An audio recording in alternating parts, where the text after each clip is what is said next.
देखिए मामला जो है वो टॉक्स वाला जो आगे बढ़ रहा है उसमें हॉर्मूज़ को लेकर क्या होगा। हॉर्मूज़ को लेकर देखिए हॉर्मूज़ उतना मुश्किल मुद्दा नहीं है और हॉर्मूज़ को ईरान ने कभी बंद किया ही नहीं था। हॉर्मूज़ ये तो अपनी टांग वहाँ पर फंसा के बैठे और जब ईरान ने मारा तो ना आगे बढ़ते बना ना पीछे बढ़ते बना। अब अल्टीमेटली पीछे हटना ही पड़ा ना हॉर्मूज़ से। यही हकीकत यही है साहब, हर दुनिया जान रही है। 4 महीने हो गए, 4 महीने में क्या बिगाड़ पाए ईरान का? कुछ नहीं बिगाड़ पाए। एक अली खामनेई साहब को आपने शहीद किया और उनकी शहादत, उनका खून का कतरा कतरा आज ईरान को मजबूत करके खड़ा है, एकजुट के करके खड़ा हुआ है। और अब वो ईरान पैदा हो रहा है जिसका मुकाबला कोई नहीं कर पाएगा। आप मेरे से लिखवा लीजिए, अगले 5 साल के अंदर अरब देशों का सबसे बड़ा पावर ईरान बन के उभरेगा। इतना ही नहीं, पूरे रीजन में कोई देश ईरान के आसपास नहीं खड़ा रहेगा।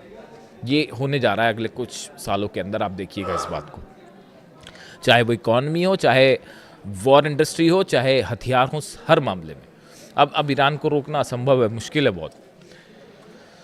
जो ये गलती हो गई, मैं बार बार दोहराता हूँ इस बात को कि अली खामनेई साहब की शहादत की वो गलती कर दी गई है उन पर हमला करके, जिसका परिणाम आने वाले समय पे अमेरिका को भुगतना पड़ेगा। और अमेरिका के आने वाली जनरेशन्स इस फैसले के लिए कभी लीडरशिप को अपनी माफ़ नहीं करेगी। देखिए तो अब सवाल ये है कि क्या ये मूवमेंट जो हो रहा है, क्या ये यूरेनियम से संबंधित है? इसको लेकर अभी ईरान की तरफ से तो कोई बात कही नहीं गई है, सवाल ही नहीं उठता। लेकिन ये है कि इस तरह के स्पेकुलेशन हैं कि क्या एक तरफ बातचीत भी चल रही है, एक तरफ फ्यूनरल का प्रोसेस भी चल रहा है। इस बीच क्या अपने यूरेनियम को लेकर, जो एनरिच्ड यूरेनियम है, इसको लेकर किसी तरह का कोई मूवमेंट ईरान ने शुरू कर दिया है? दूसरी तरफ आपने देखा होगा कई दिनों से, पिछले 2-3 दिनों से, करीब 48 घंटे से एक नई चर्चा छिड़ गई है कि साहब क्या ईरान के पास प्लूटोनियम भी है? यूरेनियम जो है, एनरिच्ड यूरेनियम, वो तो कॉन्ट्रैक्ट का हिस्सा है, जो MOU साइन हुआ है उस पर यूरेनियम की चर्चा है, लेकिन उसमें प्लूटोनियम की कोई चर्चा नहीं है। अब ये प्लूटोनियम क्या होता है? प्लूटोनियम भी एक रेडियो एक्टिव मटेरियल है। जिस तरह से यूरेनियम का इस्तेमाल परमाणु बम बनाने में किया जाता है, उसी तरह से एटम बम बनाने में प्लूटोनियम का भी इस्तेमाल हो सकता है। अब सवाल ये है कि क्या ईरान के पास प्लूटोनियम है? जवाब है बिल्कुल है। और इस वक्त ये जो प्लूटोनियम ईरान के पास है, ये कहाँ कहाँ पर है? ये बुशर में है, वो न्यूक्लियर प्लांट जो रूस की मदद से चलता है, वहाँ पर ये मौजूद है। इसके अलावा तेहरान रिसर्च रिएक्टर जो है, वहाँ पर भी ये प्लूटोनियम मौजूद है। लेकिन अभी जो स्थिति है उसके मुताबिक जो ये प्लूटोनियम है, इसका इस्तेमाल जो है वो मेडिकल साइंस के लिए या रिसर्च के लिए ही किया जाता है। यानी वो ऐसा नहीं है कि उससे किसी तरह का वेपन बनाया जाए। लेकिन ये भी सच्चाई है कि जो बुशर परमाणु संयंत्र है, न्यूक्लियर प्लांट है बुशर में, यहाँ पे करीब 2000 किलोग्राम यानी 2 टन प्लूटोनियम होने का अनुमान लगाया गया है, ऐसी जानकारी है। अब परमाणु विशेषज्ञ जो हैं, एक्सपर्ट हैं, उनका मानना है कि यदि ईरान चाहे तो प्लूटोनियम का उपयोग करके हथियार ग्रेड सामग्री जो है वो भी बना सकता है। यानी वेपन के लिए जिस प्लूटोनियम जिसकी ज़रूरत है, ईरान अगर चाहे तो उसको प्रोसेस करके उससे भी केमिकल प्रोसेसिंग के ज़रिए जो है किसी तरह का वेपन डेवलप कर सकता है, अगर ईरान चाहे तो। अब ये एक बड़ी वजह है कि मामला यूरेनियम के साथ साथ प्लूटोनियम भी चर्चा में आ गया। ये एक नई एंट्री हो गई है।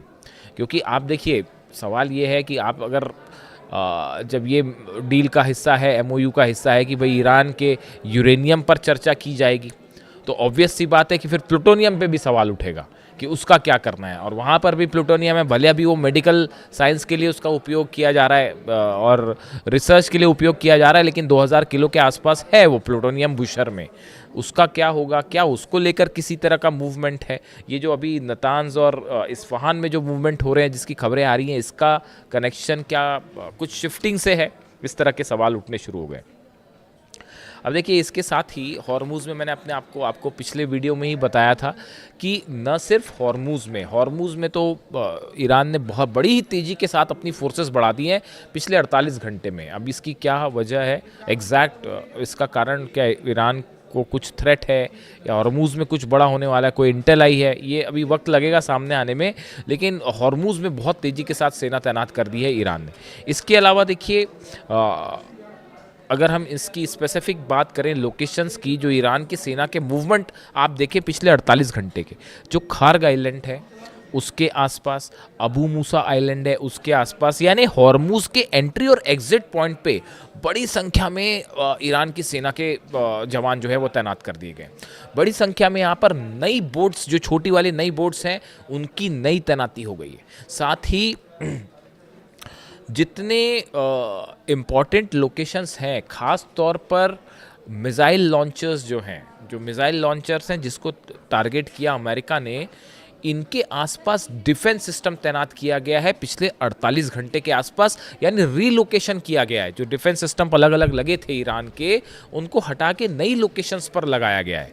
तो ये जो मूवमेंट है ये बड़ा नोटिसेबल है। मतलब आप देखिए, जो कोई भी सेना जब भी अपने हथियारों को कहाँ डिप्लॉय कर रही है, कौन से हथियार डिप्लॉय कर रही है, इससे कौन सी मिसाइल्स डिप्लॉय कर रही हैं, उसकी रेंज क्या है, इससे इस बात का अंदाज़ लगता है कि सेना की तैयारी क्या है और वो किस रूप में लेना चाहती है। यानी आप देखिए मल्टी लेवल पर चीज़ें हो रही हैं। अपनी मिसाइल्स को जो है मिसाइल लॉन्चर्स पर मूव किया गया है, उसकी रक्षा के लिए डिफेंस सिस्टम लगाए गए हैं, हॉर्मूज में सेना भेज दी गई है, जो आइलैंड्स हैं उनको घेर लिया गया है सेना के ज़रिए कि